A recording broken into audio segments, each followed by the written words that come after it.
Tool time at Zippo's. Alright, let me preface this with, when you have two buildings that have machines in them, it's kind of a pain to run back and forth and back and forth, back and forth for tools. So, I do have the Kennedy box over here. That my brother Brian was so kind to entrust to me. I may end up moving this over there where that dresser and that one toolbox is, and going ahead and getting this filled up. In fact, I'm pretty sure that's what I'm going to do. That's what the plan's going to be. But I don't believe I've done a tool tour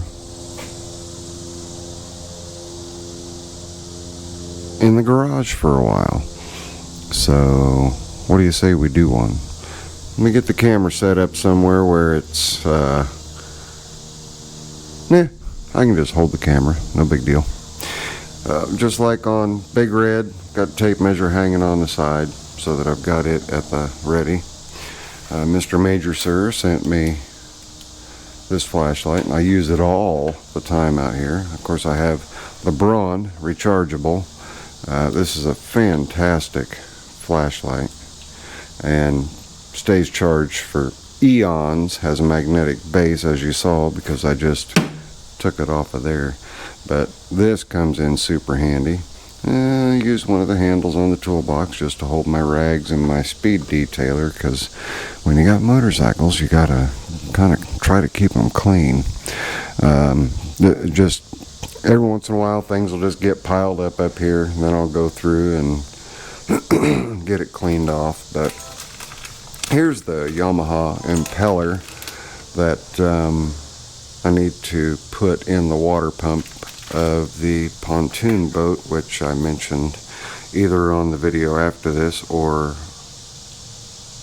on a one of those. Look at the bug.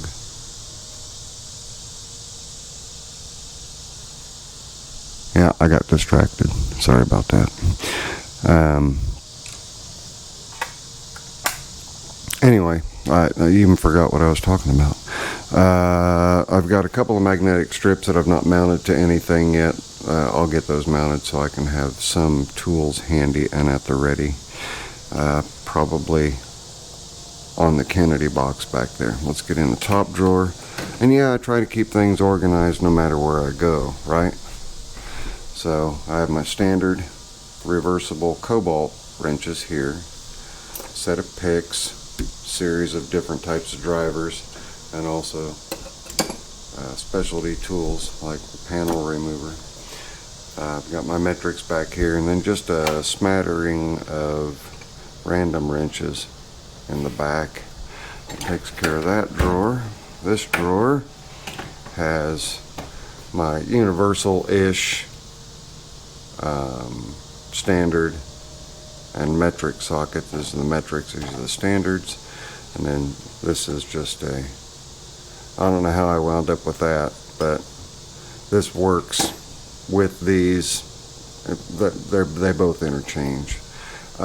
There's spark plug tools for the motorcycles. There's also a couple of tool kits around here somewhere. Yeah, there's a smoky tool kit, and I don't remember, I think this was the Sir William's toolkit there. I kind of like to hoard them. A little bit of electrical stuff back here, little meter, some heavy fuses that are used in the smokehouse. I don't know why that screwdriver's in there. It should be up here. There we go. Something out of place. Oh no. Metric Allen wrenches and standard Allen wrenches, and of course a stripper crimper tool there.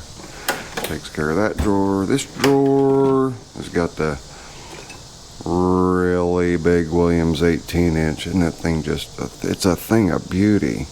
I have one that's been well loved out in the shop, and I keep this one out here because I know I'm not going to use it nearly as much, so I can keep it pretty longer. And you see underneath it, I've got a little hacksaw, some soapstone, an inspection mirror, grease pencil, a mini hacksaw, a variety of channel locks. I use this to open the mail all the time, because usually when I go out and grab the mail, I come through the garage. So that's more or less just my mail opener, but it is a German made, I believe. Let me see what it says here. F.A. Bauer, made in Germany. So, nice old knife. It's got the sheath for it. Never leave a knife in a leather sheath. It'll, especially high carbon steel, cause it to rust. Spare batteries for flashlights, Teflon tape, just some spare nuts and bolts, which this bag here contains all metric stuff, but it can go down there. Just little things that I might need. Tiny pair of scissors, big pair of scissors, chip brush, wire cutters, which should probably be up there. See, I get to organize at the same time. Markers, utility knife, twine, another battery, paint marker, fuel filter. And this fuel filter has an arrow on it. I know which way to go on that one. See the arrow there. So, and by the way, I did turn the air, did I say air filter? Fuel filter. I did turn the fuel filter around on the John Deere that I did, the 445. Got my hydrometer for checking antifreeze. Adapters, it's a 6-pin to 7-pin adapter. It's an oil filter for the, get it out of your brain, for Onyx. Got some socket set. This is a standard socket set deep well. Just picked that up recently, and they are all made in the USA's. It's really hard to come by those nowadays. This is a steering wheel lock tool to undo the steering wheel. There's a few other steering wheel stuff in here. A couple of tap and die sets, spare locks, spare spark plugs. These are actually valve oiler plugs, so that you can run your engine, set your valve lash on small block Chevys. This is a collection of my vintage wrenches. Super Ratchet by Williams. I believe I have the larger size as well, but you can see there's a bunch of different ones in here. And you guys, this is a Husky, so you know Husky's been around for a long time. But anytime I go to garage sales or rummage sales, I always look for ones that I don't have. Found a set, not in the same place, but I found a set of these Stratco liner wrenches. There's the 3/8 and the 1/2 inch is right there. Few Craftsman's. I have a military. Is this the that's not the military.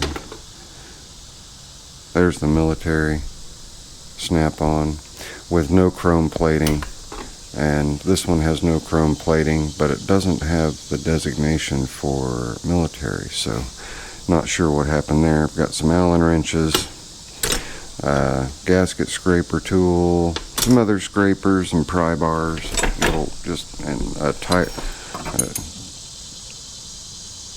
That is a Honda motorcycle tool. I don't know what it's for, but that HM right there made me keep it. It's for Honda motorcycles. That is a truing spoke tightener that works on most of the Japanese bikes, 6 and 7 millimeter, to true your wheels, your wire lace wheels on motorcycles. What else have we got?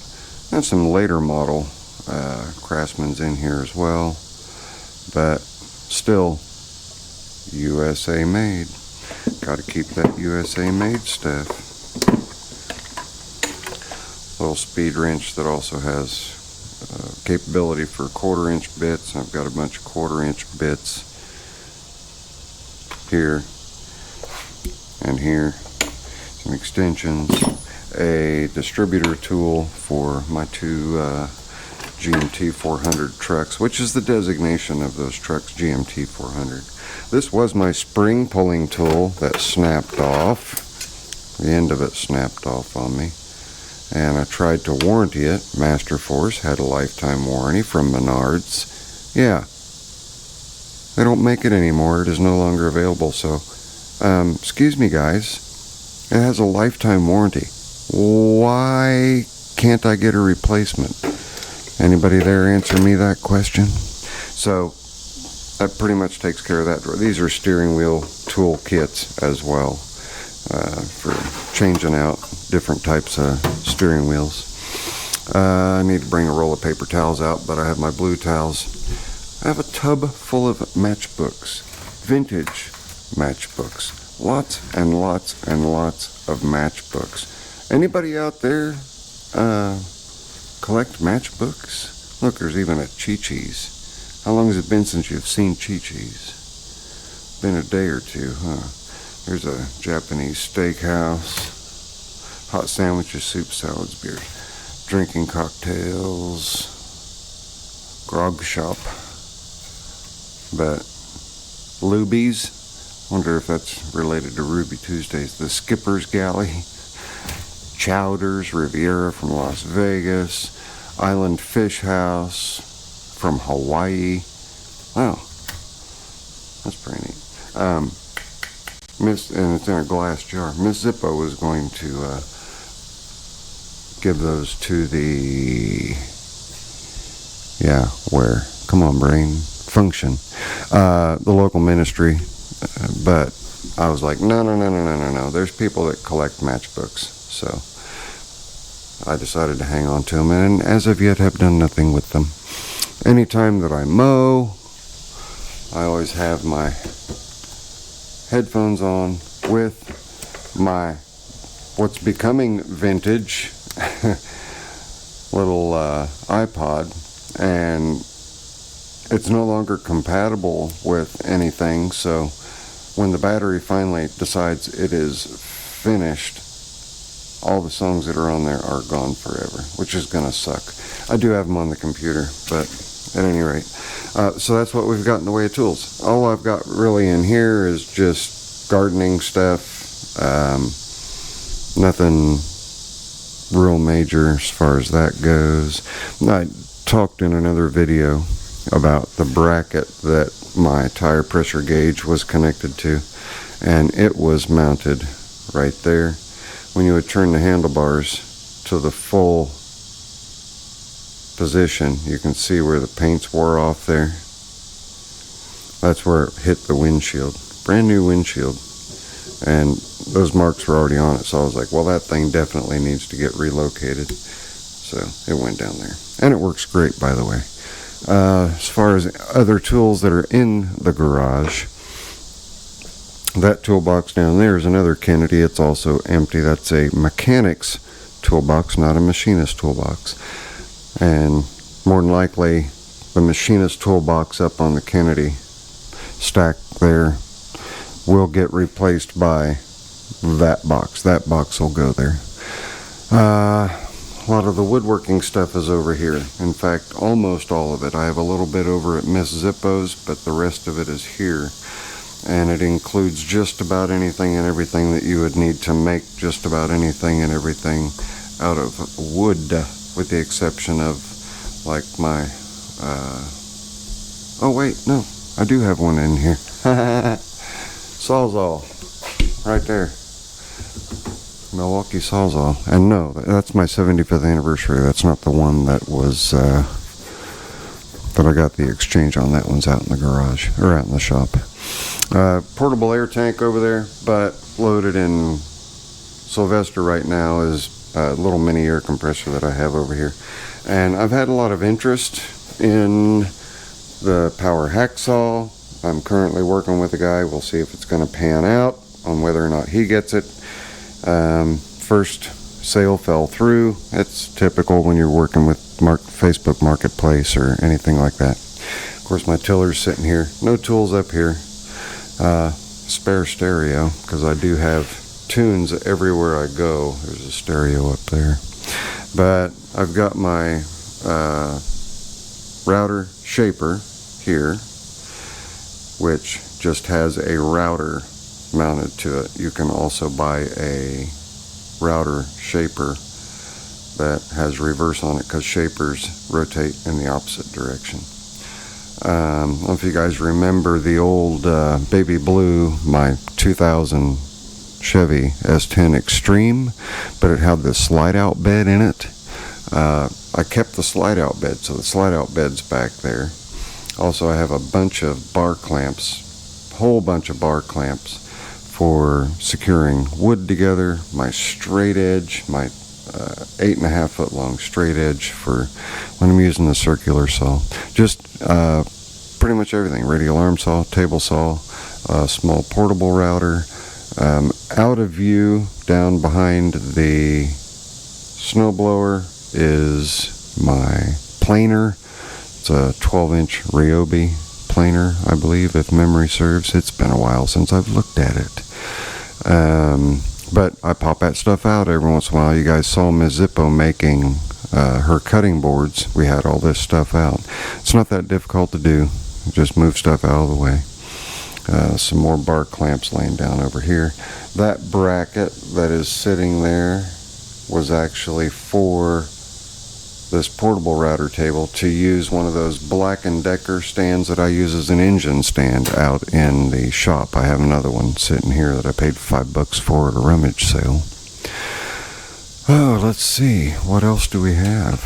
My little bag of tricks that has all the small, finer detail measuring and hand tools in, chisels and the like. My random orbit sander. The Craftsman radial arm saw has all kinds of options that came with it when I got it that are all in the drawers down there. Dado blade set, a proper dado blade set, a jigsaw attachment that mounts, a surface planer that mounts, all kinds of really neat options for that. Paid $150 for that and all of the goodies that came with it. So, and the Rockwell, the Delta Rockwell table saw, I paid $5 for, because I actually got it for free. All that was wrong with it was that it needed a drive belt, a cogged drive belt, and that drive belt cost me $5. And I've had that saw for going, it's cast iron top, by the way. I've had that saw for going on, well, it's been over 20 years. I've had it for over 20 years. Got it in 1998. So, all right. That rounds it out. That takes care pretty much of the tools that are out here, with the exception of my 4 kilowatt unpowered standby generator, which I suppose is a tool, and my Yamaha inverter generator right here. I love that thing. It is so quiet, and it is sensitive electronics charging safe, but boy, those things are expensive. And my little 4-cycle Honda tiller, kind of like a Mantis. That about does it. That covers it. The big mess of gardening and sweeping tools. So that's it. There is a quick, or a not so quick rundown of the tools in the shop, including the woodworking stuff. And that's it. That rounds it out. I'm done. I got nothing. If you guys like this little tool update, right down there, well, we can't forget the tool bag right there, and that tool bag has all of my very important camera equipment in it, except for this one. And I hope the sound is improved, because I changed some settings, some hidden settings that were not where they should have been. So hopefully the sound is better. Friendly Neighborhood Zippo. If you're not subscribed and you want to, click on that orange-headed guy right there and you'll be subscribed. Then you can hit the bell icon for notifications every time I post a video. And we have a couple of other videos that you may or may not have already seen. I promise I'll see you guys on the next one. Later. I'm out of here.